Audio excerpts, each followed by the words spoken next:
sensory stimulation of nerves ultimately leads to muscle contractions. If you do not have accurate foot awareness, how do you have accurate movement awareness? You will know you are at the proper speed when you fall into momentum. Welcome to the Strength Connection podcast, a show to share stories, insights, and experiences in strength, physically, mentally, and spiritually. I'm Michael Kurkowski, host of the Strength Connection, and I'm so grateful that you can join me today. So in these episodes, I connect with some of the most inspiring and successful individuals to chop it up and learn from true life experiences that have helped them become who they are, the strongest versions of themselves. One of the greatest ways I've always learned the most important lessons is through stories. We all have them, and they make us who we are. So let's dive in. Here we go. Dr. Emily Splichal. She is a functional podiatrist, human movement specialist, and the founder of Nabosu Technology and the EBFA Global Barefoot Education Company. All in all, Dr. Emily is the go-to person when it comes to our feet. She has been a pioneer in functional podiatry and has spoken all around the globe on foot health, mobility, and strength. And I had her come on the show to dive deep into the best ways to improve your health and longevity through proper foot care. So many nuggets of wisdom in this episode. We're just going to get right to it. It was an honor to connect with Dr. Splichal, and this is one you cannot miss. All right, so with that, let's get right to it. If you like this episode, you like the show, then I'd love to ask your support and rate and review it wherever you're listening. And don't forget to hit that subscribe button so you can catch all new episodes that are dropped every week. All right, thanks so much, guys. Let's get on with the show. All right, let's make some magic. Dr. Emily Splichal, it's an honor to have you. Thanks so much for joining me.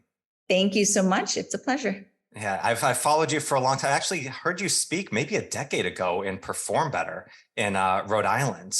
And it was a blast over there. So do you still work with Perform Better at all? I do. I'm actually going to be at the Orlando Perform Better. Okay. I love that circuit or that family. They're great.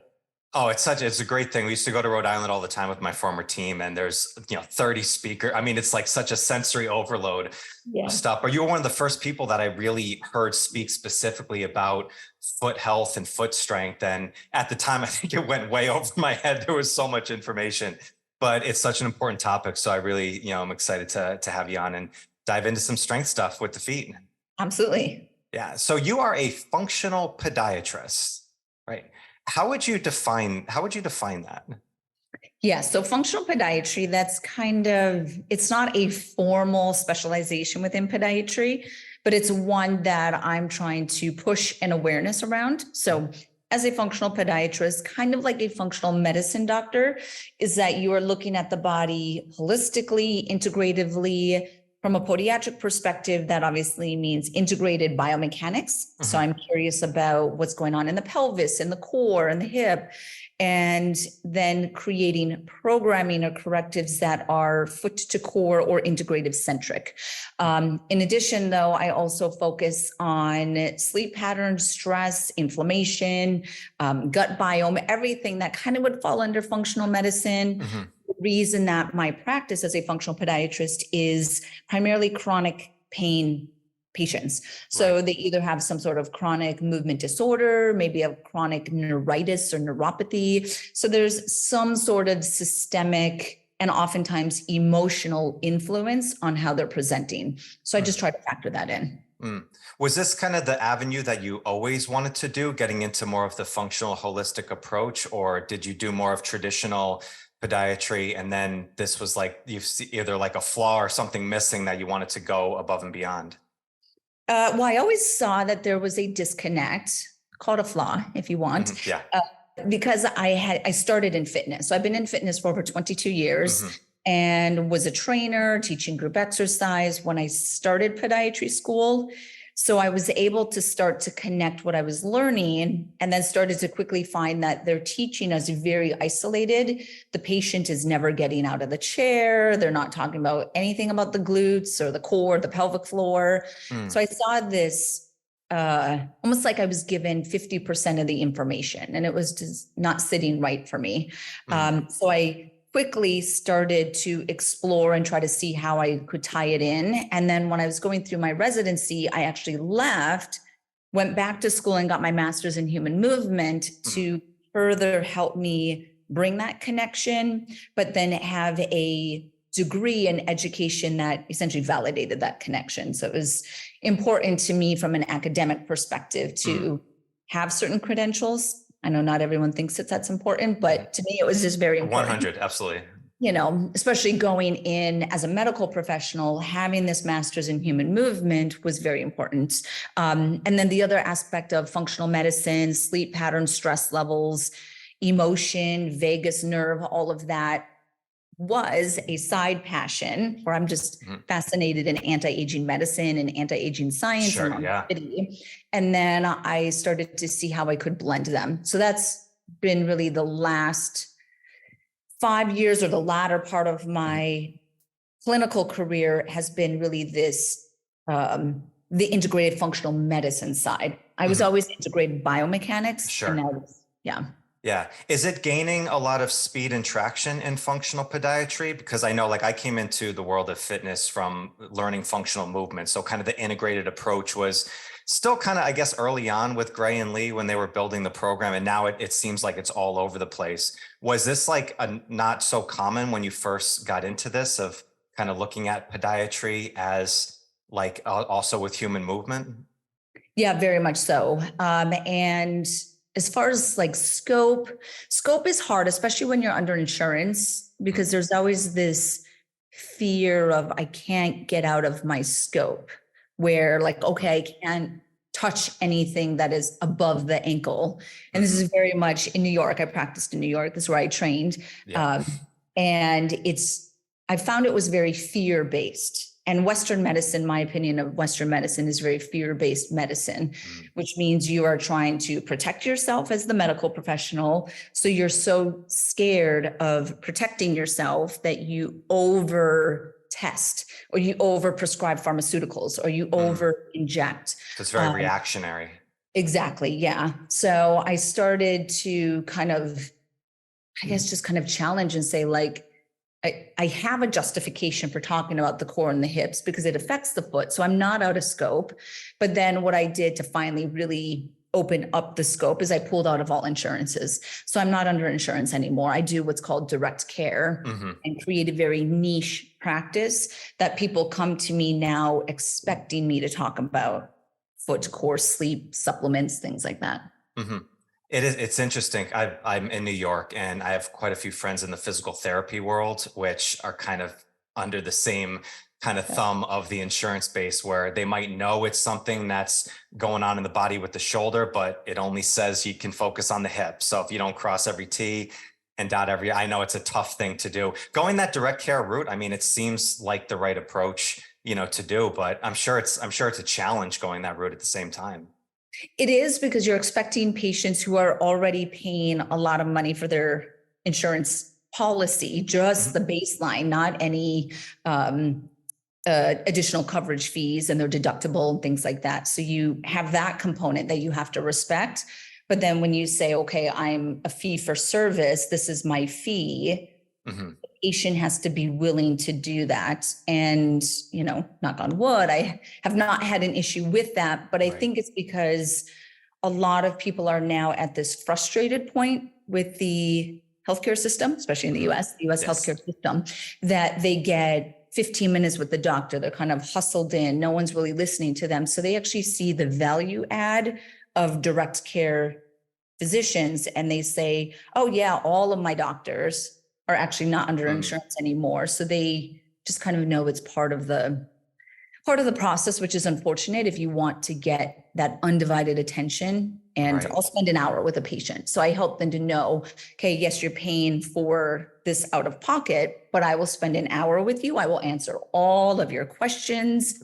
I will be reachable via email after, so they can kind of associate that value add with it. Yeah, I love that you went that approach. And I think, it should be the wave of the future there. But it seems like specifically too with the feet, it's so much other things could be referred from issues with the feet. I have a personal story of, I didn't realize how I had a locked up ankle and actually a really issue with my midfoot that caused sciatic during some heavy kettlebell front squats. And I trained barefoot. I thought I had strong feet for a while. I kind of came from the hard style kettlebell route. And then finally getting in with my coach one day and realizing he started hitting some spots on some sensory testing, and it just lit up like a Christmas tree. And I had no dorsiflexion in my ankle. And once we actually opened that up, it started to relieve that pain. So when people are coming to you, Dr. Emily, do they have issues already with their feet, or do they have issues other areas and they think it might be something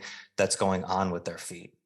Yep, I actually see both. So let's call it half of my patients will have chronic plantar fasciitis or fasciosis, questions around the big toe joint and what is that function? How do they optimize it? How is it affecting higher up, right? So they kind of want to understand that from the ground up potential influence.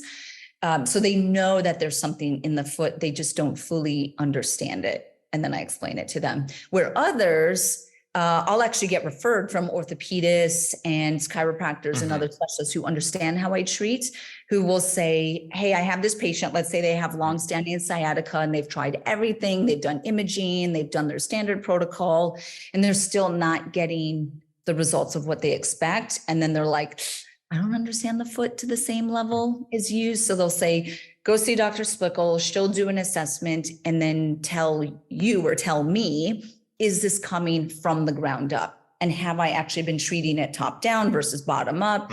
And then essentially that would be a referral. And sometimes I will say, no, it's not coming from your feet. It's something higher up. Maybe it's higher up here. And the issue is actually more like T-spine or something like that. But from a foot perspective, I may be seeing good stability, good mobility, right? The strength that we want. You move through all the foot positions that I need you to do when you're doing various movements. So yeah, I'll actually see both. Yeah. It's funny. My coach, good friend, Brett Jones, said the body is a crazy place to live. Like things could be going on in a million different areas that's actually coming from another spot. So as a culture with, I guess, just our daily lifestyle and stuff, what are the main chronic issues that you're seeing with people with their feet? Is it plantar fasciitis? Is it something else? Or? I would say the top ones that I see is definitely going to be plantar fasciitis. Fasciitis, fasciosis. The fasciosis part of it would be really when you start to get into this chronic presentation. So let's say maybe you've had heel pain for over 6 months, just constantly for over 6 months. Technically, that's then considered fasciosis. Another way that fasciosis can present that most people don't think about is where it waxes and wanes. So you'll get a flare up, you'll calm it down. So you'll put out the fires, what I call it. 6 weeks later, it'll flare up again. Then you do your little regimen, it'll go back down, flares up again. And you essentially do this over and over. And I've had patients that would have waxing and waning plantar heel pain for 5 years. They still consider that this acute plantar fasciitis because they're just thinking of each flare up. However, when I see them, I actually see degeneration, thickening, sometimes partial tearing of the plantar fascia. And that's actually considered a chronic plantar fasciosis that I treat differently. So that's a common one. Another big one, of course, forefoot is going to be bunions. Yeah. Okay. Lots of bunions, questions around bunions. Can I correct bunions? Can I reverse bunions? Similar to bunions would be a hallux limitus or rigidus. So if they just don't have range of motion in the big toe joint and they don't understand why, they don't have a bunion, but they don't have range of motion. So there's something that's causing that arthritis and that contracture in the joint. And then they typically will feel that elsewhere in the body because they change the way that they walk. Other ones, hammer toes, of course, neuromas. Another big one would be neuromas. And then one last one that is very common is lateral foot pain. So that's something on the outside of the foot. It's actually very highly searched because I think people don't understand it when they have pain on the outside of their foot, which is called lateral foot pain. Usually it's just a peroneal tendinitis or tendinosis. Is lateral foot pain, do you see that a lot with athletes or people who are more into health and fitness a lot? I do. And where you could see it is similar to the client or the individual that presents with IT band issues, because the lateral line, right? Your lateral line from your outside hip, your glutes, your TFL coming into your IT band, it actually blends into your peroneals. And then your pronator brevis inserts onto the side of your foot on your styloid process, or that bump on the side of your foot. So you can get tightness pulling at the styloid all the way into your glutes and your TFL, that whole lateral line. It'll talk to the patient either down in the foot, on the side of the knee, in the outside of the hip. It just depends on the individual where it's going to talk or show face. Yeah, I've personally had some of that lateral foot pain before, and I don't wish that on anybody from it. And it's tough because it really does kind of affect everything. I mean, our feet is our connection to the earth. So I thought it came from doing more of some heavy squats, because I found like some stuff of doing heavy barbell work, like heavy deadlifts, heavy squats and stuff like that. It can be like it challenges your feet quite a bit on a strength base of there.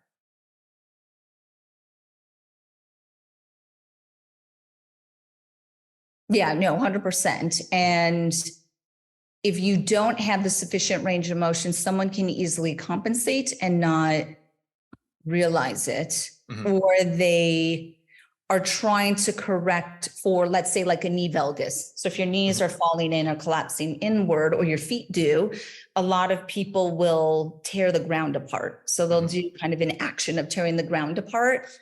I personally am not a fan of that cue, because when you do that, you go right into your lateral line, and you're essentially doing this frontal plane correction that is high tension loading your entire lateral fascial line, which could be your pronator brevis at its insertion. It could be along the knee. It could be all the way into the hip.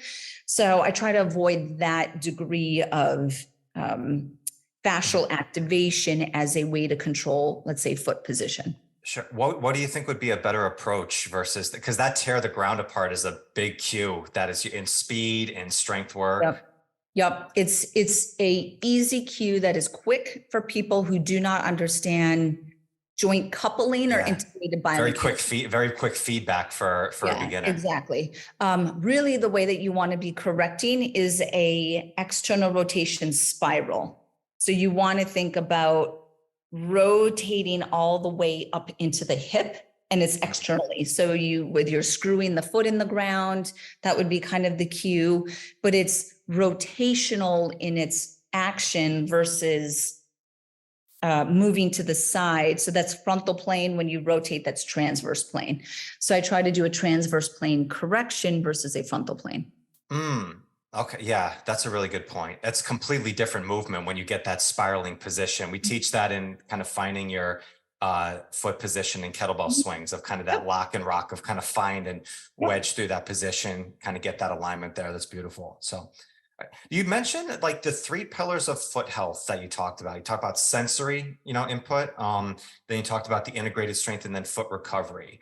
The first one there is curious when you say about the sensory stimulation from there. Can you explain a little bit about what that actually is? Yes, I love to talk about sensory of the feet because it's a part that was actually not taught in podiatry school and is underappreciated as far as the influence it has on overall foot function. So when you think about strong feet, healthy feet meaning healthy movement, you have to have not just mechanically sound feet, but you have to have sensorily stimulating feet.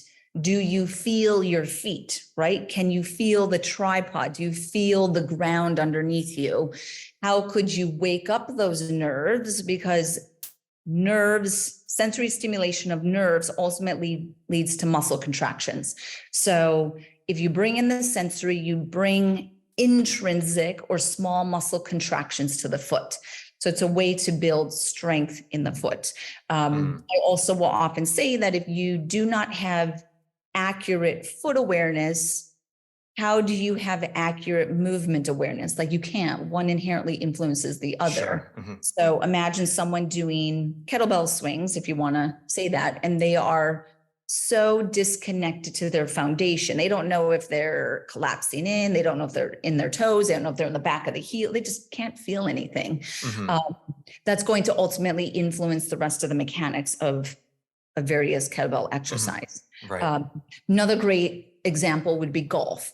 So we actually work with a lot of golfers at Naboso, which is one of my companies. And the weight shift and the timing of a weight shift during a golf swing is really important. And it's one of the hardest components to like mastering the golf swing, is that timing of that weight shift. But that weight shift in the foot, you have to have an awareness. So if you can't feel your feet or you're not tuned into your feet, how are you going to understand the accuracy of your weight shift? So it all goes back to the sensory stimulation. And then in addition to the feet, I'm very much into total body perception. Yep. And a lot of people posturally are just tuned out. Like they just, I mean, look at people's posture everywhere. Posture is just ridiculous when you see it, especially with like technology. As soon as you said that, I sat up a little bit more in my chair does, too. Right? So that total body postural awareness is also important. And if someone is not sensorially connected into the rest of their body, their posture is going to get affected, or their movement pattern, right? And that's why I like sensory, is because it ultimately is what's influencing movement. We are not just a bag of bones and joints moving. Right. We are a brain with nerves and this extension of that information. And without sensory information, we wouldn't move, because we wouldn't have an awareness of how we're moving.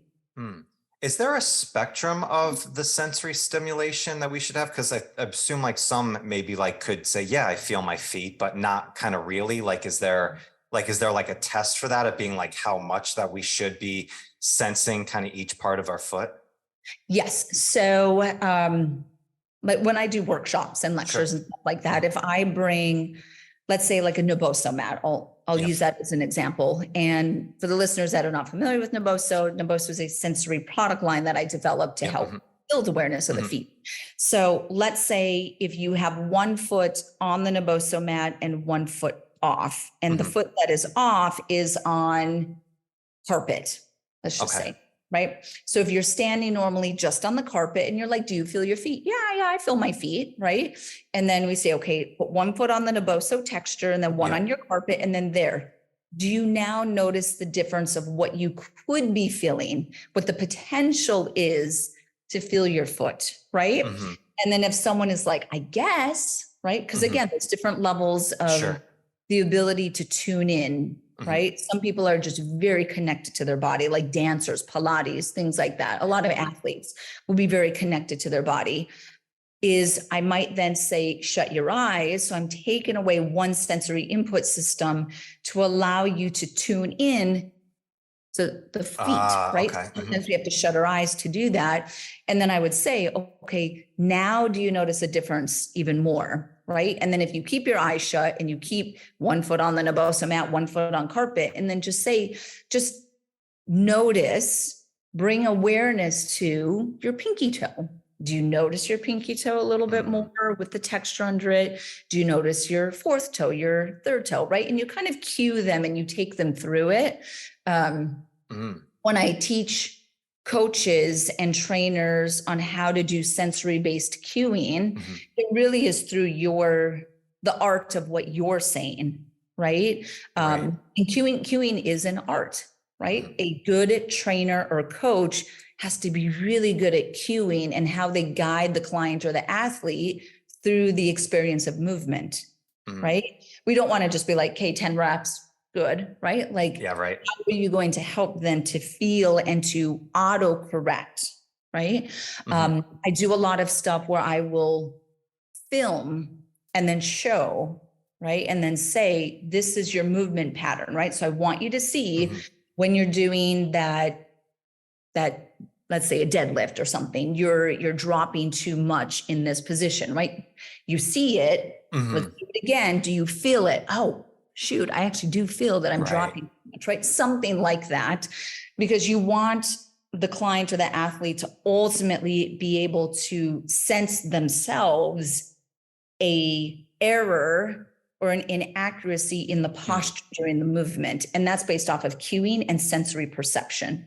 Right. Yeah. And you're giving them some autonomy in the process too, to understand it more. It's fascinating with the toes. My girlfriend's a dancer and she's been a dancer forever and always makes fun of me because she can spread her toes like at will and feel every Yep. different one, where it's always been a challenge for me when you said like, oh, like pay attention to your pinky toe. I have no idea what the heck's going on. So Yeah. is this the most challenging kind of part of the three pillars for people to get and understand? It seems like integrated strength, we kind of understand those words, same with recovery, but the sensory part can be a little bit woo-woo for a lot of us. Yes. But I think that when people start to do it, they quickly appreciate it. So I'll often say, we don't know what we don't know. So let's say if you've never experienced the level of articulation that your girlfriend has in her feet, you don't know what that's like, right? You don't know what you're missing. Yeah. Right? Awesome, by the way, right? Her level of articulation is amazing. Yeah. But right. So you don't know. But so when you start to introduce that level of awareness and articulation and different sensory, walking on pebbles, earthing outside, walk on the Naboso mat, switch into minimal shoes, something like that, then many people are like, my life has changed. Like I hear it so many times. And really what it is that they're experiencing is how we were always designed to move, how our feet were always designed to experience the ground and movement. They're just now being awoken to it, you could say. Yeah. It's so crazy because it's so interesting. We always think like we need to add more stuff in to our lives to get it. It's often, this is like unveiling what's already there. It's just kind of opening up the avenues to work with and do it. You mentioned earthing and grounding, which I want to talk about a little bit more from there. But I had a question about kind of like the golfers. I think that's interesting because the shift in motion is so huge, but they're in golf shoes when they play. Like, is this, should you be practicing this and doing this barefoot, or is it okay to do this in some shoes? What's your take on that? Yeah. So actually there's some golfers will walk the greens barefoot, and they like to do that. Probably they like to do that because it is very sensorially stimulating. Yeah. They're earthing, they're waking up the feet. They understand the subtlety. They're also starting to understand some of the terrain. So they're feeling it. So there are some well-known golfers who walk the greens barefoot and then they'll play. But like with the Naboso, we have textured insoles. So just as an example, so this is the textured insole, and you would put the textured insole into your golf shoe to help you feel the weight shift during the golf swing.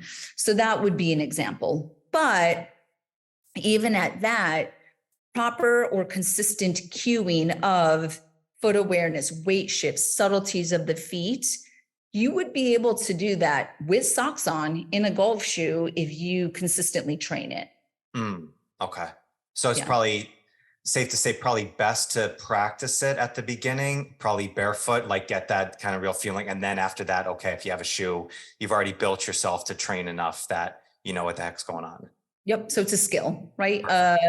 Sensory awareness of the body or the foot is a skill, and you have to continuously train it, but you have to first build it up so it becomes second nature. Yeah.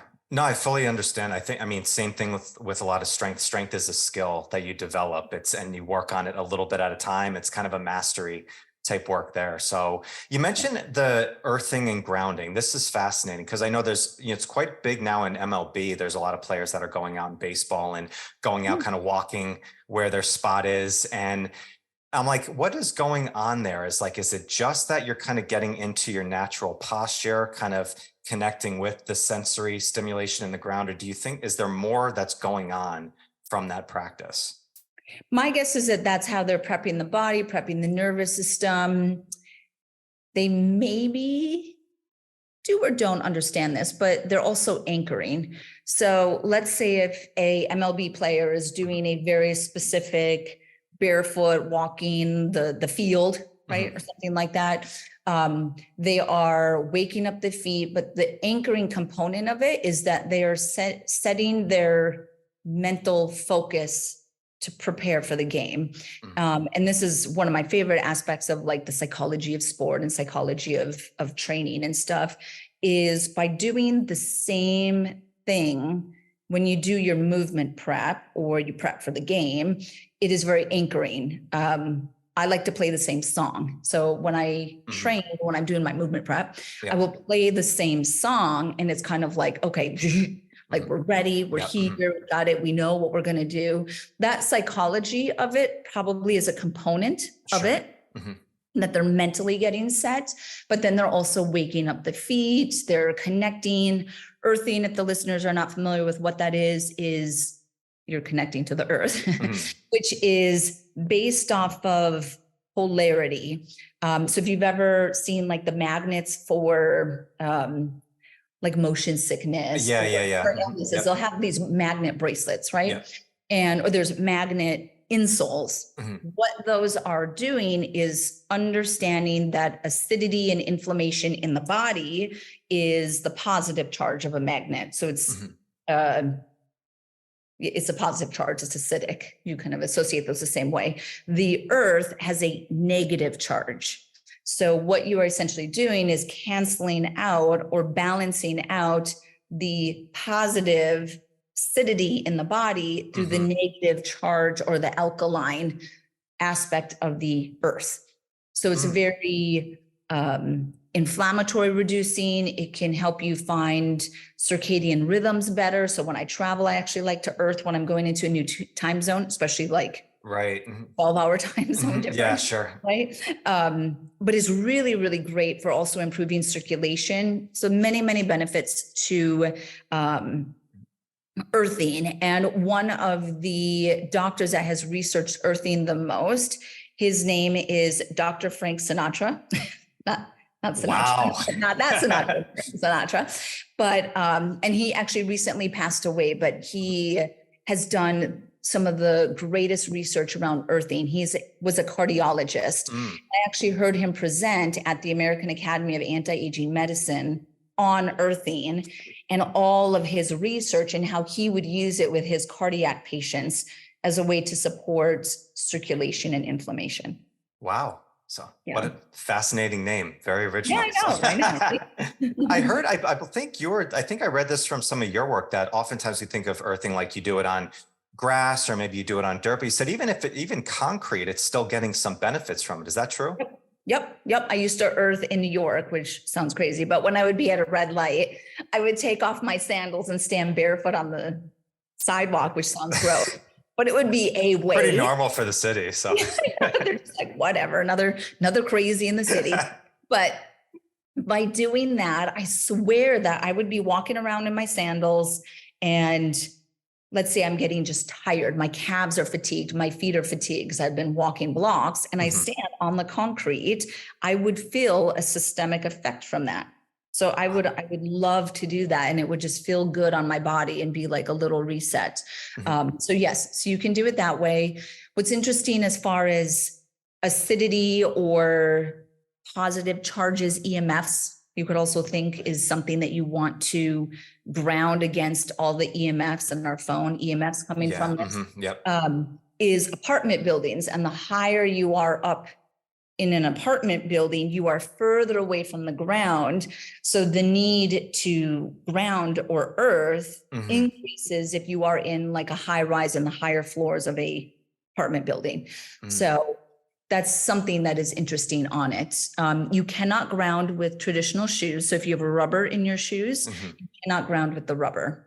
Okay. Can you do it with other shoes? Or, I mean, this seems like really the best thing to do is barefoot. If they're leather.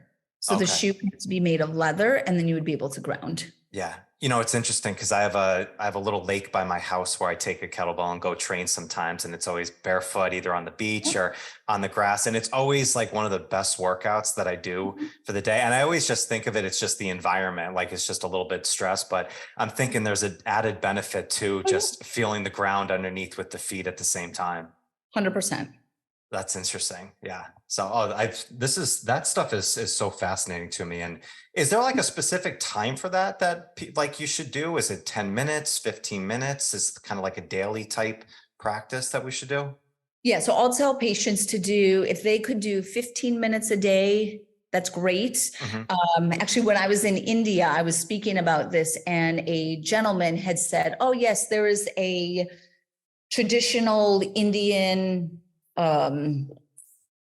not tradition, because I'm using the word twice, but you know what I mean, where it's passed through families that Like what you generational? do. Yeah, so this generational tradition of what you do for health and longevity, this is based off of India and kind of the Ayurvedic, right? So it's different approach, is that you would walk outside on the grass first 15 minutes of the morning where there's like the morning dew, because you will actually earth better when you have the dew on the grass, because it'll transmit that electrical positive, negative charge better.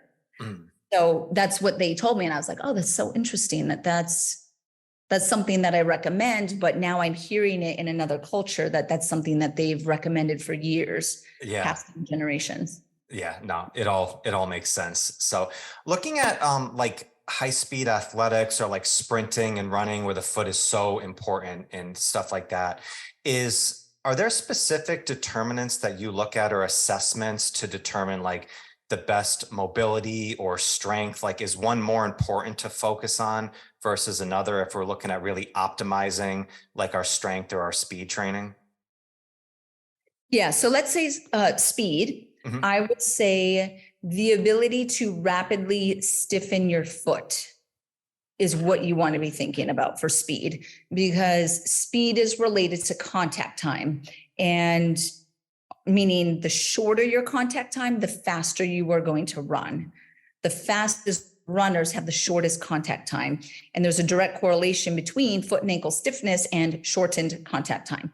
So that aspect of rapidly contracting the foot muscles, the intrinsic muscles, you're just thinking foot, lower leg, all the compartments of the leg, you increase stiffness through isometric contractions. So whenever I teach short foot, I want people to know that short foot is really this isometric stiffening exercise that I'm teaching you to rapidly create stability of the foot. And then that helps you to get off of the ground. So if you look at sprinters, so I used to work with a couple, let's say collegiate sprinters.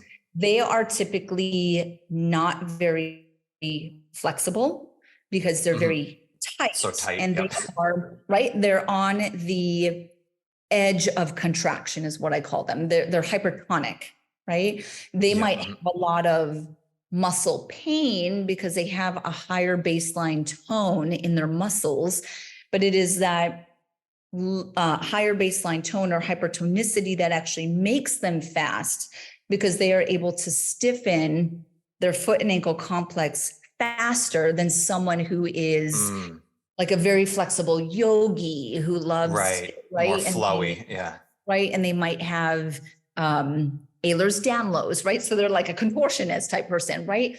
Totally different muscle tendon mechanics between those individuals. So if I'm working with an individual who wants to be fast or increase their speed, or like a high school athlete and the mom wants their kid to be a fast sprinter, right? But I'm saying it has to be, you have to teach this rapid foot and ankle contraction, which is short foot, and then just make sure it is rapidly connecting to the core muscles so that their glutes can also be engaging very quickly.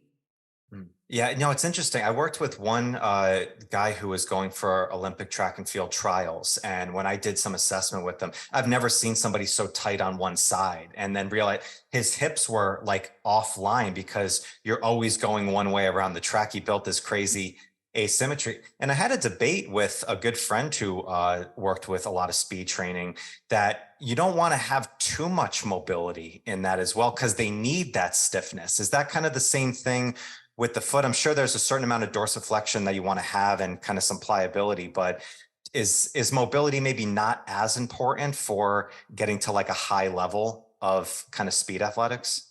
Yeah. So I would agree with this other woman who said that. And then what typically may happen, and I'm sure that all the listeners are like, oh, but you know, chronic asymmetries and persistent stress on an asymmetrical system, something's going to break, right? Some injury will eventually show face, which is true. But when I work with athletes at that level, I'm essentially telling them, okay, how many, you're trying to get this Olympics. Okay, once you get that Olympics, then like, where do you want your career to go? Right? If I'm working with like someone in the NFL or some sort of, professional sport like that, what is the career longevity that you want, right? And then my goal is to get them through that and then say, okay, let's fix the whole system after. But a lot of those athletes, you can't try to reverse everything and create this symmetry of what we think is accurate, because you're right. Some of those asymmetries actually favor that level of performance. Right. It's inherent with sports. Right. There's going to be a trade-off in something, right? It's not really a longevity program that they're looking for that's going to make them feel so great at 80. They're doing something very specific in probably a very short period of time, to do it. So I think that seems like a lot of times the confusion of where a lot of debates happen in our whole health and fitness world of everybody wants everything all at once. This is best for longevity, plus fat loss, plus increasing strength, plus, making you better looking, whatever it is, all this stuff, together. But in certain trade-offs, there's always going to be in that. In general, though, is there specific things that you're looking for as far as like mobility, like in your feet, that's kind of good for general health? I heard what do you need, like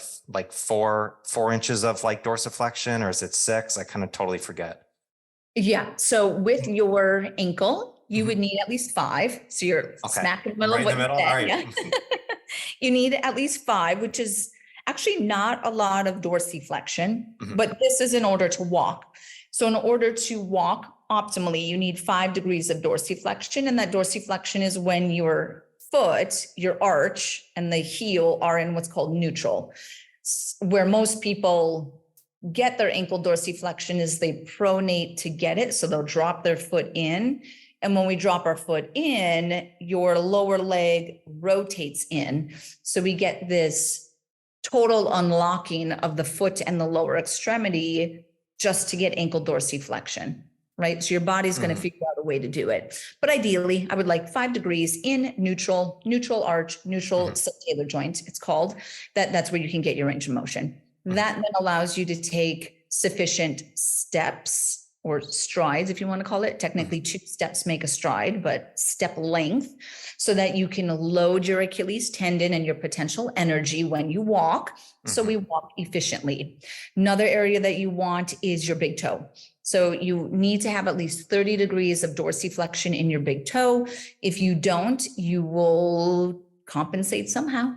You will still be able to walk, right? What's fascinating is with all of these issues that I may see or you may see, people still walk, right? The body finds a way to figure out a way get from point A to point B, but efficiently, optimally, accurately, all of those things, you need at least 30 degrees to then be able to take nice long steps.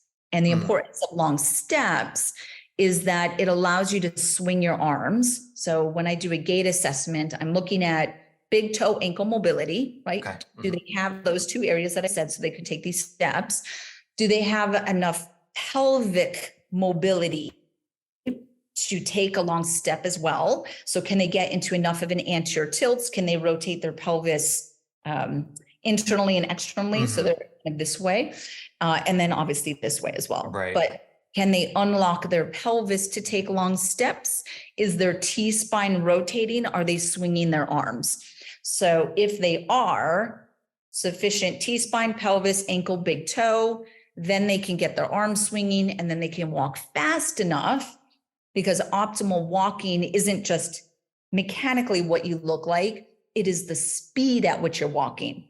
So you have to walk fast enough to get the benefit of walking. And the benefit of walking that I'm talking about is fascial loading. So every time you swing your arms and you take a step and your T-spine rotates and your pelvis rotates, you are essentially wringing out, kind of like twisting and untwisting your fascia, which is very hydrating to your connective tissue, which is part of longevity, anti-aging, right? But it also gets enough blood flow going to get blood to your brain, which is very cognitive protecting. So walking, movement in general, but walking at a sufficient pace, in my opinion, is a secret to longevity. Wow, I never thought much about the speed of walking. It's always, walking is so underrated and we should do it more. When you say kind of sufficient speed, is there kind of a ballpark, or are we looking at stride length, or is it like if you were kind of on your own and you wanted to maybe work on this, like you didn't get and see someone like you yet to measure your gait, is there a certain speed that we should be looking for? Yes. So you will find the speed is individualized because it's based off of your leg length, torso length, all of that stuff, foot length, right? Foot size is also really important for it. Is you will know you are at the proper speed when you fall into momentum. And the best example kind of this. So I used to experience this all the time when I lived in New York City, which is a walking city. Now I live in Arizona. I drive everywhere. It's like on my body. But I would walk from, point A to point B in New York. So obviously I have no choice but to walk. And I would walk. I'm a fast walker. So I'd walk fast and I would feel this point that I am so momentous that if someone were to walk in front of me, I would like barrel into them, like stop, right? And so it doesn't really have to do based off of, can you walk and hold a conversation? Like that's not what it is. Yes, we need to have a baseline cardiovascular capacity, but you will find what your pace is when you fall into this rhythm and you feel like it kind of becomes easier. And it's like one step is rhythmically falling into another one. It has to be a certain pace to do that. You cannot have your heavy bag. You can't have, something. So I tell people to not carry a bag on one side. Yep. Devices cannot be attached or on some sort of asymmetrical aspect of your limbs. So you can actually swing your arms. Someone may find this in the mall. So in colder weather and colder temperatures, like where you live in the winter, right? You would actually want to go to the mall. And I would say, do all those mall walkers got it right? Because they are walking fast, right? You get a good pace. No one's in your way. They're not carrying shit with them, right? So you can just go. And that's actually what you want to find. Your pace is going to be very different than someone else's pace. And if, let's say we were walking together and I was trying to walk at your pace, you being a male, I don't know how tall you are. Just under 6. Okay, so 6 feet and 5'3". So we have a height difference, right? So if I'm trying to keep up to your pace, it's clearly going to be more effort on my side. So you're going to be at your rhythmic paces of walking are very efficient. They do not take a lot of energy because you are very fascial. It's a fascial-based movement. So you are like flowing through your fascial pace. I'm like taking twice as many steps because my legs are shorter. So I'm doing a lot of work and I'm exhausted, right? So everyone has their own pace. Anytime you try to match someone's pace, either by going faster or slower, your workload, which means your stress on your body goes up. So it's actually more stressful to walk slower than faster sometimes. Yeah. I love that. I love what you said there. First, we can't make fun of mall walkers anymore at all because they're doing it all right. They're the best right there. That's beautiful. But as you said, they're kind of falling into your momentum. That's such a beautiful cue, to use. I think so many people can reference that. I think that's awesome. In all your experience, you've been doing this for decades now with stuff. The big question is there any big thing that you've changed your mind on over time? And also kind of, on the flip side, what is something maybe that you've doubled down on with the importance of it as you've continued to learn more, to practice with more people and keep evolving in your practice? What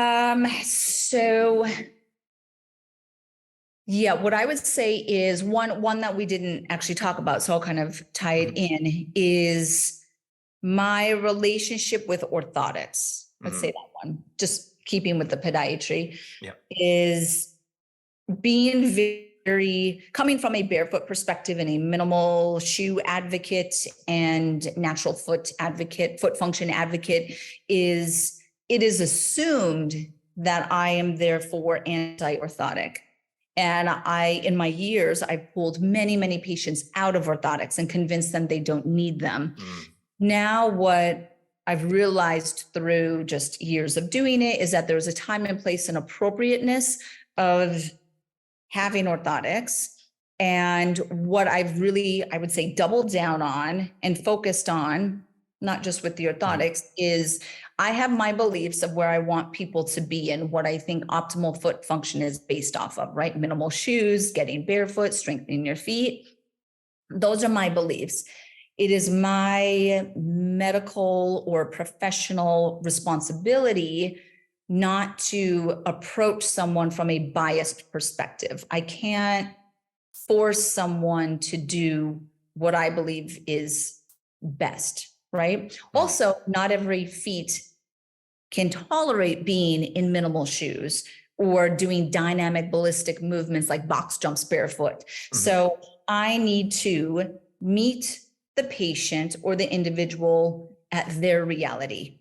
So I need to give them their options. They understand the perspective, but I have to use my own clinical judgment without bias to guide them in what's most appropriate. And I think that's the one thing that I see is missing within the space of the natural foot function, barefoot, minimal shoe space, is a lot of people are really trying to push natural foot health, that there becomes a point that there is now misinformation and misguiding of people or individuals on what corrective exercise can fix in the feet, or who should really be wearing minimal shoes. We still have to listen to the individuality of every person. Yeah, I love that. Yeah. And it's interesting, right? Because I mean, we have our personal biases in our mind. And if you've been doing something for a long time too, and you see maybe some people who grab something like an orthotic just as a quick reaction thing, I'd be like, oh yeah, my foot hurts, so I go grab it, knowing, well, maybe you should do these exercises and these other things, maybe you can help it. But then in our mind, we're being like, no, yeah, the orthotics are evil. All you need to do is this, Yeah, I know it's a very slippery slope to get down. But with your company, Naboso, I mean, you have orthotics, right, that have the sensory stimulation in there, correct? We have insoles. Yep. Insoles, so we have okay. insoles that are flat. So they're a sensory layer, but I actually have one of our prototypes. This is just to give you an impression of it. So it is a arch support insole. This is not launched yet, but it is a way to say, me as a podiatrist, but then the founder of the company, is I need as many people in the world to experience the benefit of texture and sensory stimulation. If I limit who can use this because it's flat, right? It doesn't have the arch support, and some people need arch support. It's just a reality. Some people do. They have ligament laxity in their foot. They have a tear in their post-tib tendon. I don't know. I want them to be able to experience the texture on a insole that has support in it. So that's why we're launching it. And we'll be doing that in September. But that would be a way to then, yes, bring that sensory stimulation into a shoe. Yeah, that's awesome.